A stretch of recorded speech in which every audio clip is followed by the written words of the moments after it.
नमस्कार, आवाज इंडिया में आप सभी का स्वागत है। मैं हूं सीमा। शिवसेना सांसद और नेता संजय राउत ने बाला साहेब ठाकरे के जन्मदिन के मौके पर शिवसेना के दो अलग अलग गुटों के सवाल पर और बीकेसी में ली जा रही शिंदे शिवसेना की सभा पर पलटवार करते हुए कहा है कि जिन्हें बाला साहेब ठाकरे के बारे में जानकारी है या जो उनके सच्चे शिव सैनिक हैं, उन्हें समझना चाहिए कि शिवसेना प्रमुख ने अपने पूरे जीवन में कोई गुट नहीं बनाया, इसलिए गुट शब्द ही गलत है। राउत ने दो गुट होने के मामले पर आगे कहा कि जहां मातोश्री है वही असली शिवसेना है। बाकी अगर बाजार में नकली दवाइयां, कपड़े, ब्रांड आते हैं तो वे अस्थायी होते हैं। भारतीय जनता पार्टी ने ऐसी नकली चीजें तैयार की हैं।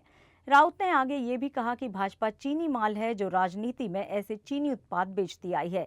असली शिवसेना मातोश्री में है और वहीं से निर्णय होते हैं, बाकी सब तात्कालिक हैं। मी म्हणजे माननीय उद्धव ठाकरे साहेब, आदित्य ठाकरेजी, संजय राऊत या तिघांनी त्यांच्याकडे अर्ज केला प्रवेश द्यावा. तेवढंच बाकी आहे आता की बीकेसीच्या त्यांच्या सभेमध्ये आता आम्ही तिघेच प्रवेश करायचो बाकी आहोत. बाकी सगळे त्यांच्या पक्षामध्ये आलेले आहेत. हा हे बाळासाहेब ठाकरेंचं नाव सांगतात. त्यांना लाजा वाटला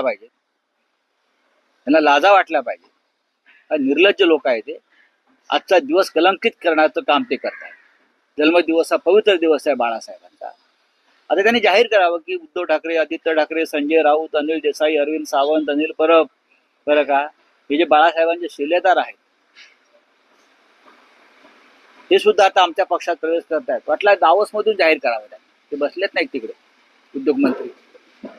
आणि संध्याकाळी आम्ही त्यांच्याकडे अर्ज केलेला आहे, पाठवा देतो तुम्हाला, आम्हाला प्रवेश द्या म्हणून. लाजा वाटत नाही का? दावोसचा उल्लेख केला.